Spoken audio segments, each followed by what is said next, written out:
talking about my family. That it was, I think if I had to do over the... Hollywood remembers its legends the way light remembers the stars. Even when they fade from view, they never really disappear. But some stars never faded at all. They have lived through silent films, color revolutions, the rise of streaming, and still stand, quietly defying time. They have seen fame shift, studios fall, and history rewrite itself. Yet their presence reminds us what endurance really looks like. These are not just survivors of Hollywood's golden age. They are its living memory. Here are Hollywood's oldest celebrities still with us today, and the timeless stories they carry. Number 1. Clint Eastwood. Clint Eastwood remains Hollywood's stoic heartbeat, a man whose silence has always said more than words. From the dusty plains of Leone's westerns to the quiet moral storms of Mystic River and Gran Torino, he has embodied endurance itself. Even now, his steady gaze reminds cinema that time may pass, but conviction never fades. Eastwood's story began not with fame, but with patience. In the late 1950s, he was a contract actor learning to balance presence and restraint.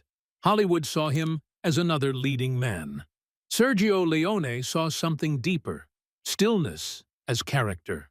When Eastwood first stepped into the role of the man with no name, he introduced a hero who spoke through silence. That subtle control, what he did not say, became the foundation of his power. Every squint, every pause, every unspoken thought told its own story. His rise was not loud. It was deliberate. He absorbed the craft behind the camera with the same quiet curiosity that defined his performances. Directors recalled his discipline, his habit of watching everything, the light, the timing, the space between takes. When he finally stepped behind the lens, that discipline shaped his vision.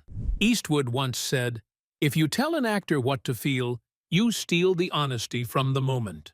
That single idea guided decades of filmmaking rooted in authenticity rather than perfection.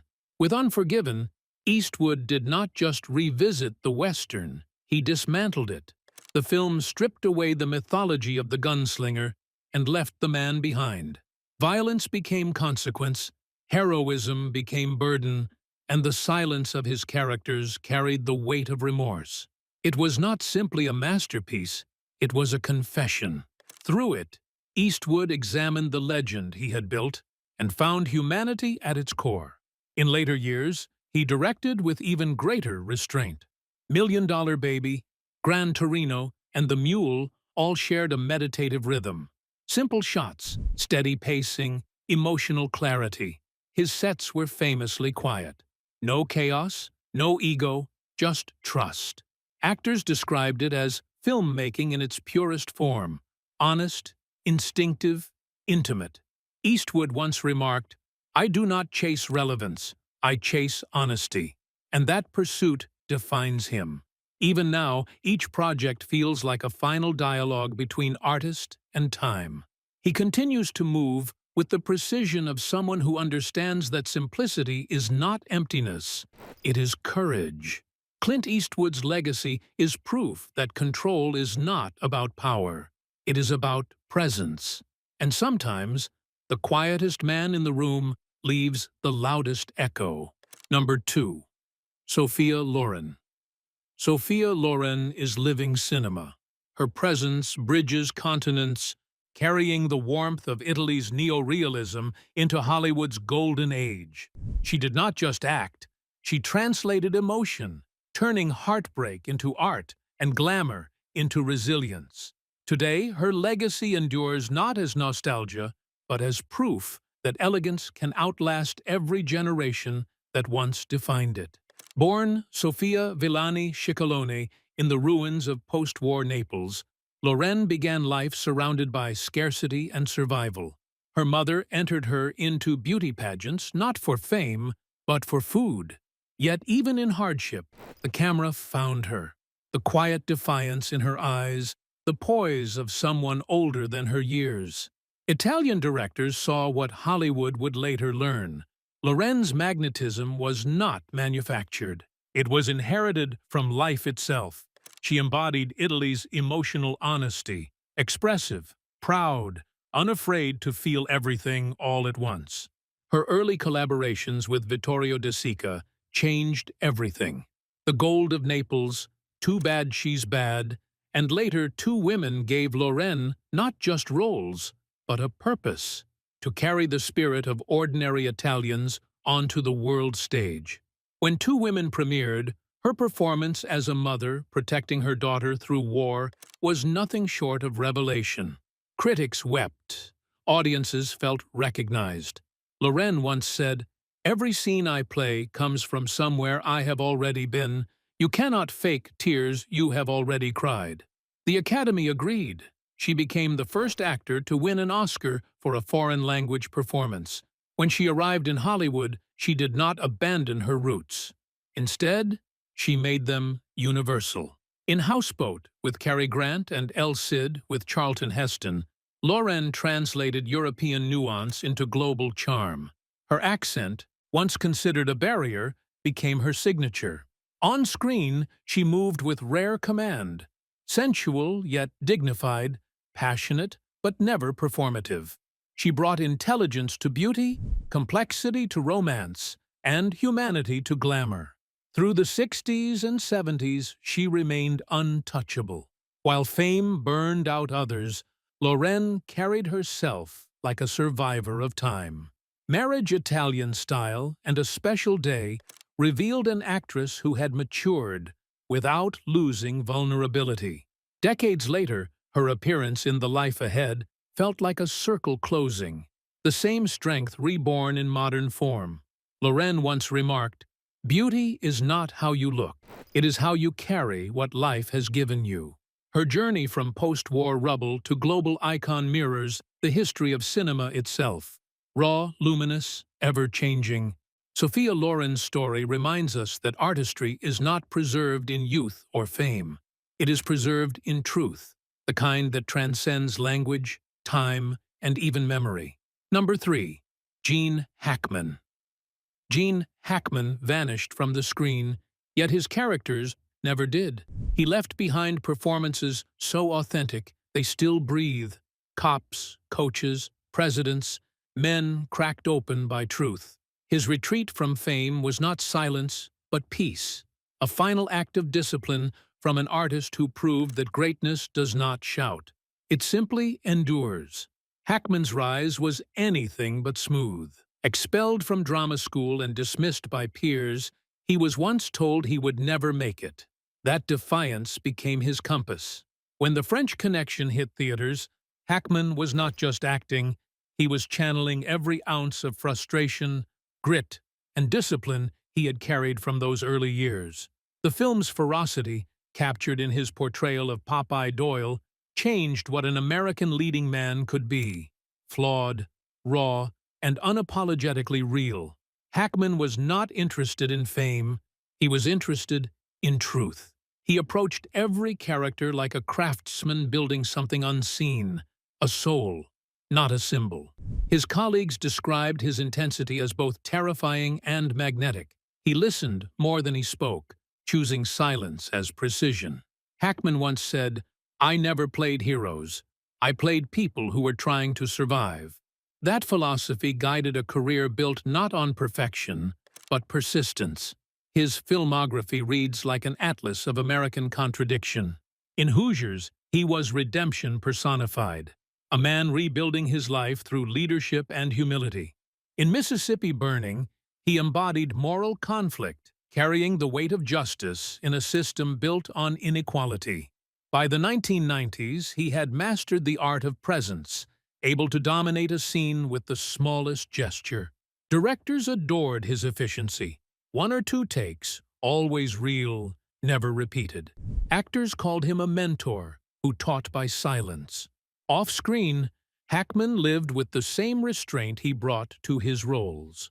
Fame never seduced him.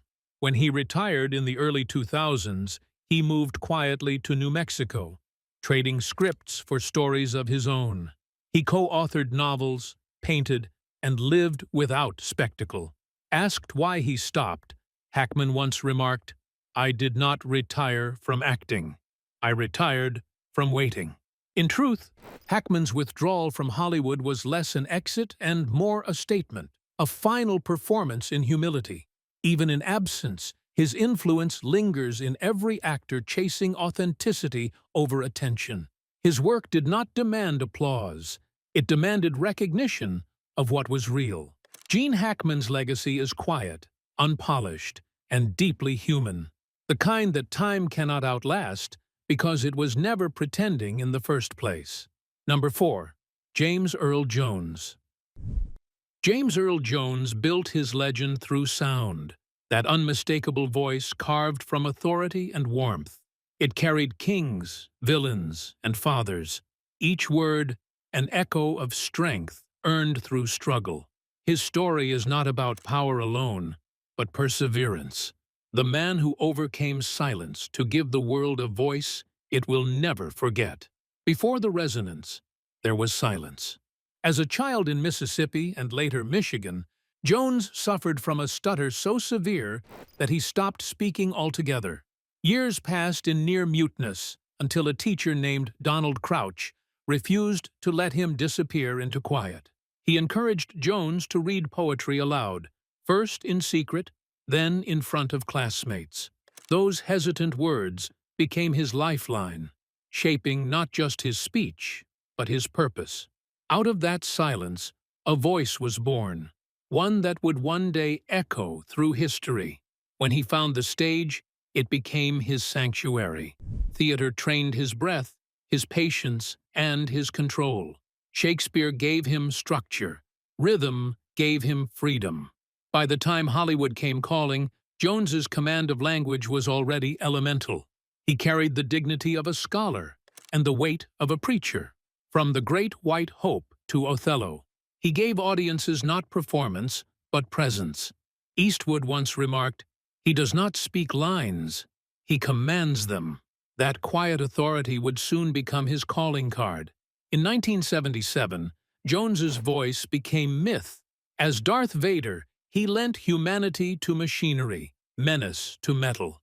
He did not play the villain, he gave him soul. Decades later, he did the opposite in The Lion King, voicing Mufasa, the embodiment of paternal strength and grace. His range was astonishing, from fear to comfort, from darkness to light. Yet every tone carried the same truth. Mastery born of discipline. He gave depth to archetypes and emotion to silence. Off-screen, Jones remained unshakably humble. He spoke softly, listened deeply, and carried himself with the quiet wisdom of someone who had conquered his own shadow. In interviews, he often deflected praise toward gratitude. Jones once said, "I have always believed that your voice is not given to you. You earn it. Every day you use it." Time may have softened his presence, but not his impact. Even in silence, his influence reverberates through narration, memory, and the power of restraint. James Earl Jones taught the world that voice is not volume, but truth carried with conviction. His legend does not live in dialogue, it lives in resonance, a sound that will never fade. Number 5. Mel Brooks. Mel Brooks turned defiance into laughter. For decades, he redefined comedy with a grin sharp enough to cut through history. Every joke hid a truth, every parody an act of rebellion. While others chased approval, Brooks chased freedom, proving that humor, when fearless, becomes a form of survival that refuses to age. As Brooks began not on a grand stage, but in the smoky writers' rooms of 1950s television. He was a staff writer for Your Show of Shows, surrounded by minds like Carl Reiner and Neil Simon, a generation inventing modern comedy one sketch at a time. His rhythm and boldness quickly set him apart. While others polished jokes, Brooks tested limits. He treated humor as a weapon against fear, a way to speak truth in disguise. That instinct later fueled a film career no one predicted. When The Producers premiered in 1967, Audiences did not know whether to laugh or gasp. A musical about a Broadway show glorifying Hitler was a provocation wrapped in absurdity, but it worked. Brooks once said, "If you want to make people laugh at evil, you have already won half the battle." The film won him an Academy Award and a reputation as comedy's provocateur, a man unafraid to mock the unthinkable. It was not shock for shock's sake. It was exorcism through laughter. His masterpieces, Blazing Saddles, Young Frankenstein, Silent Movie, each challenged convention. They dismantled sacred genres and reassembled them into satire. In Blazing Saddles, Brooks confronted racism through parody, turning offense into mirror. In Young Frankenstein, he paid homage to horror while destroying its solemnity. Beneath the chaos was craftsmanship, every line rehearsed, every beat measured. He directed with an iron hand and a soft heart, a perfectionist disguised as a fool. Off-screen, Brooks's humor was armor. He had known hardship, serving in World War II and growing up in a Brooklyn tenement. That background gave his comedy gravity, a moral spine beneath the madness. His long partnership and marriage to Anne Bancroft grounded him, giving his wildest ideas balance. Brooks once remarked, "She made me believe that being funny was not enough. I had to be honest, too." As the decades passed, Brooks never stopped reinventing himself. From Spaceballs to The Producers on Broadway, he proved that parody could endure even as culture changed. His laughter carries rebellion, but also tenderness, the understanding that humor does not just mock life, it preserves it. Mel Brooks's story is not about comedy alone. It is about courage, the courage to laugh when the world demands silence. And in that laughter, he built something eternal, joy as resistance. Number 6. Julie Andrews. Julie Andrews is the voice of cinematic innocence and the strength behind it. From Mary Poppins to The Sound of Music, she defined warmth for entire generations. When life silenced her singing, she found new ways to speak through storytelling. Her grace remains a lesson. Artistry is not the sound. It is the spirit that survives. Andrews began performing almost before she could read. Born into a family of entertainers in post-war England, she spent her childhood touring music halls, singing for crowds twice her age. By her early teens, her crystalline soprano stunned London audiences, a sound of impossible purity, perfectly pitched yet emotionally raw. That control, matched with humility, made her the rare performer who could seem both human and transcendent. When Broadway called, she was ready. Her debut in The Boyfriend led to My Fair Lady, where she originated the role of Eliza Doolittle and became a sensation. Her transition to film was seamless, though not without irony. When My Fair Lady was adapted for the screen, the studio replaced her with Audrey Hepburn, a decision meant to favor celebrity over talent. Andrews responded not with resentment, but resilience. Walt Disney soon cast her in Mary Poppins, and the role transformed her life. She brought humor, grace, and quiet discipline to a character that could have been pure whimsy. Andrews once said, "Discipline does not limit creativity, it gives it shape." The performance won her an Academy Award, poetic justice for a singer Hollywood had underestimated. A year later came The Sound of Music, a film so iconic it transcended generations. Andrews's portrayal of Maria captured everything she embodied: kindness, courage, and moral clarity. Behind the camera, however, the production was grueling. Endless reshoots, physical exhaustion, and emotional strain. Yet, on screen, she remained luminous. Her laughter, her posture, her voice, every detail radiated optimism in a decade darkened by conflict and change. In later years, she continued to evolve. Roles in Victor, Victoria, Ten, and Thoroughly Modern Millie revealed her wit and daring. But fate intervened. In the late 1990s, a surgical procedure damaged her vocal cords, threatening the very gift that had defined her. For many, it would have been an ending. For Andrews, it was reinvention. She turned to writing, narration, and mentorship, channeling her artistry into new forms. She once remarked, "You can lose your voice, but never your story." Today, she remains cinema's symbol of enduring grace, proof that artistry is not measured in notes, but in integrity. Julie Andrews did not just sing to the world, she taught it how to listen, and even in silence, her presence still feels like music. Number 7. Dick Van Dyke. Dick Van Dyke dances through time with impossible ease. His laughter, once the rhythm of 60s television, still rings with the same sincerity.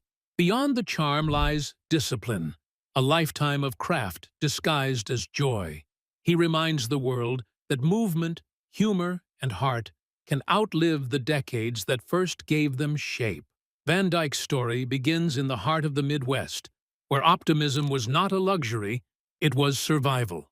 Born in Missouri during the Great Depression, he discovered that humor could outlast hardship.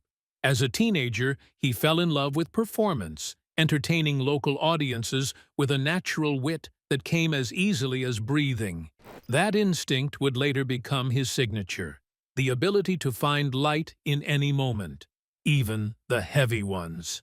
When The Dick Van Dyke Show debuted in 1961, television comedy changed forever.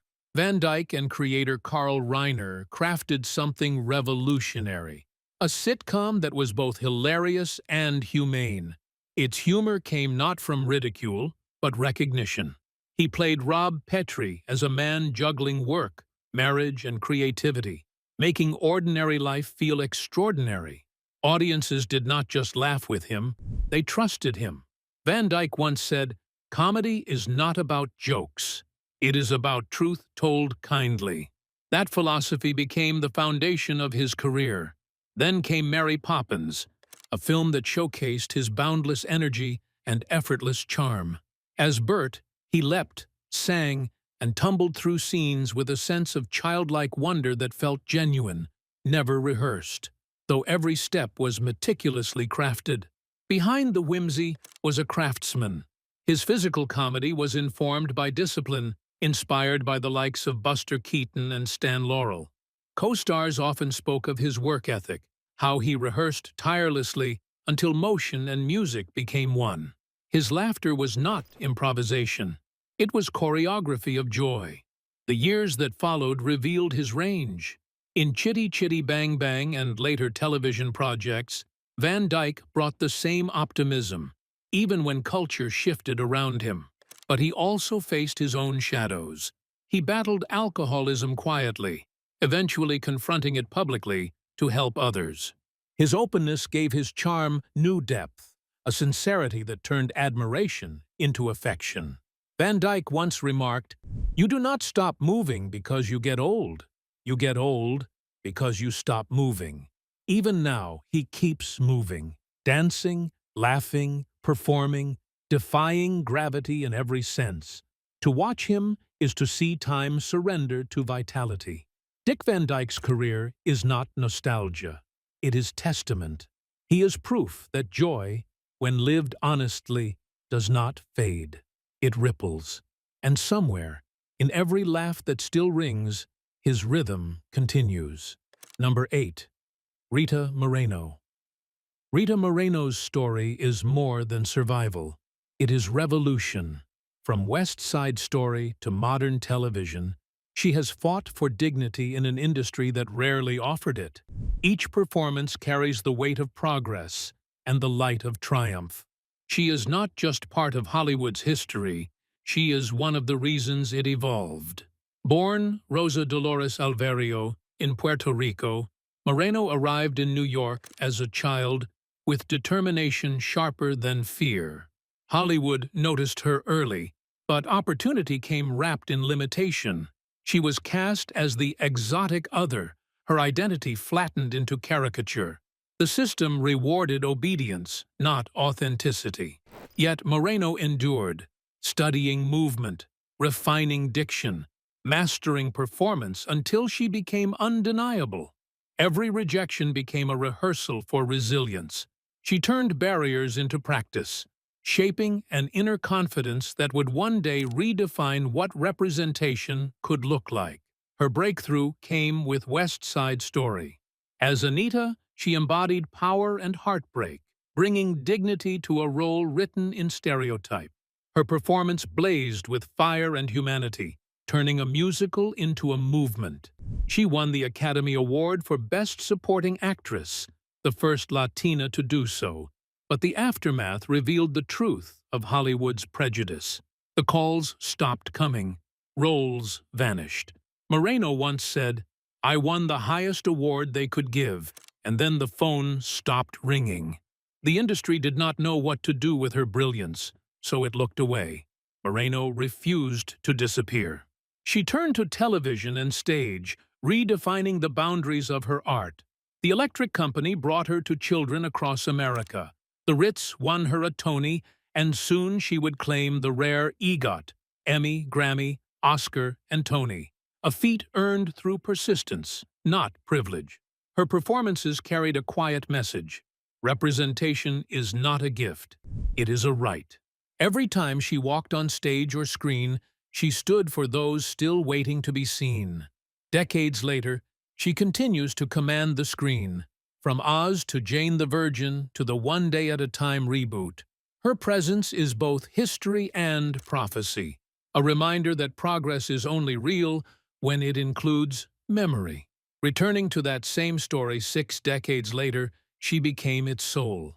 Moreno once remarked, "You can survive Hollywood, but only if you remember who you were before it found you."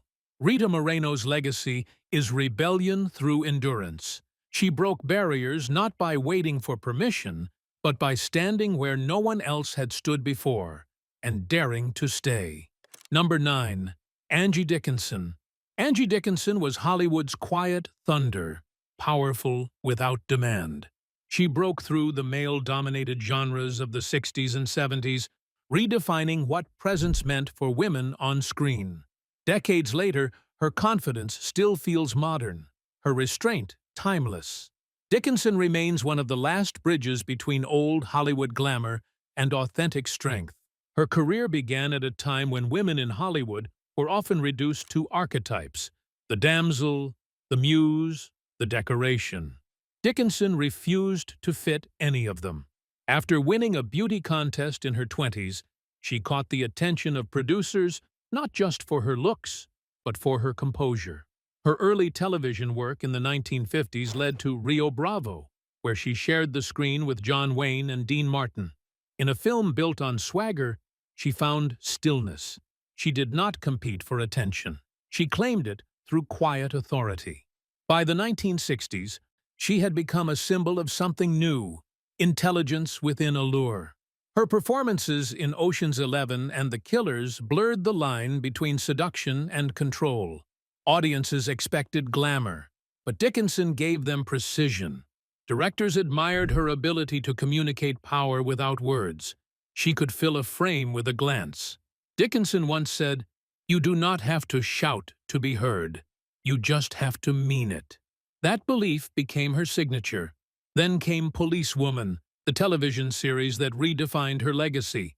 Playing Sergeant Pepper Anderson, she became one of the first female leads in a major crime drama, not a sidekick or victim, but the center of the story. The show was groundbreaking. Millions tuned in each week, and its success opened doors for female leads across television. Critics praised her for portraying toughness without sacrificing empathy. Behind the scenes, she fought for equal respect on set and made sure her character was never reduced to a stereotype. As Hollywood shifted, Dickinson evolved gracefully. She appeared in Dressed to Kill, Ocean's 11's remake, and a string of television appearances that reminded audiences of her longevity. Even in her later years, she carried herself with the same unshakable poise. Dickinson once remarked, "Strength does not always roar. Sometimes it stands still and listens." Her story is not defined by controversy or spectacle, but by endurance, a career built on timing, trust, and a rare kind of restraint. Angie Dickinson remains one of the last living links to an era where glamour met grit, where elegance had backbone, eh? Her presence reminds us that true power often arrives quietly and stays. Number 10. Harry Belafonte. Harry Belafonte's legacy transcends performance. His voice carried both melody and message, from calypso rhythms to civil rights marches. Artist, activist, icon, he used fame as a platform for conscience. Belafonte proved that true celebrity does not end when the applause fades. It endures where it matters most, in the change it leaves behind. Belafonte's rise was as revolutionary as his message. In the 1950s, when America's entertainment industry was still segregated, his voice broke barriers. With Calypso, he became the first solo artist to sell over 1 million albums, turning Caribbean folk music into a global phenomenon. But behind the infectious rhythm of Day-O was purpose. Belafonte did not just want to entertain, he wanted to enlighten. He used his popularity to open doors for artists of color who had been locked out of opportunity. Every performance carried quiet defiance, a refusal to be limited by the roles society offered. Success brought visibility, and Belafonte turned that light outward. He became a force in the civil rights movement, walking beside Martin Luther King Jr. and funding marches and voter drives. He did not just lend his name, he put his career and safety on the line. He once said, "Artists are the gatekeepers of truth. We are civilization's moral compass." For Belafonte, music was never separate from message. It was the rhythm of resistance. In a decade defined by turbulence, he became both bridge and beacon. His performances carried the same conviction as his activism: calm, dignified, fearless. He worked tirelessly behind the scenes, helping organize the 1963 March on Washington, raising funds for King's work and mentoring young activists who would later shape generations. Hollywood often struggled to contain his integrity. He refused roles that demeaned or diminished. His silence, when he chose it, was often louder than applause. Belafonte's influence stretched far beyond music and film. He used his platform to advocate for humanitarian causes worldwide: famine relief, anti-apartheid movements, and global education initiatives. Even as fame evolved, he stayed rooted in truth, untempted by nostalgia. Belafonte once remarked, "I did not care to be famous. I cared to be useful." His voice may have quieted, but its echo still moves through culture, through every artist who uses their craft to challenge complacency. Harry Belafonte's life was a harmony between art and activism, melody and meaning. He showed that greatness is not measured by applause, but by impact. And long after the curtain falls, his rhythm of justice keeps playing.